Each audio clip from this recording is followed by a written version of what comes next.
Kakalaman yun. So ito po yung sinasabi sa atin ng ating pong ka-farmers na hanggang baba po may humahabol pang mga lumabas na po.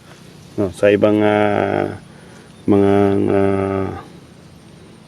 palay na pag-aalaga. Pag ganito daw po hindi na nagkakalaman at hindi na humahabol. Ito po, makikita nyo po na talagang humahabol po siya.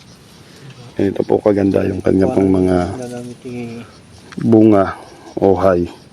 Yan po, yan po yung alaga ng ating pong Rosebud 1000 plus foliar fertilizer. Mabaho. Mapanghi.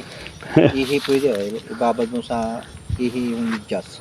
Nakakatawang tingnan pagka ganito yung, Bitin mo lang. yung ano mo, yung pananim mo.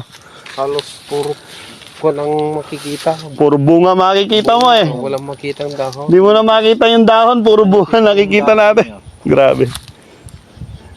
Nya, tingnan mo. Kuha ko niya.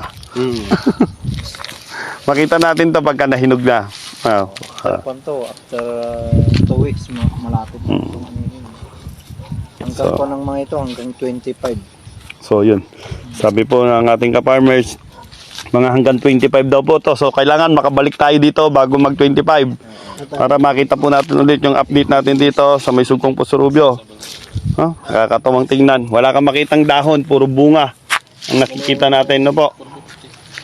So ito po ang alagang Rosebud 1000 plus foliar fertilizer.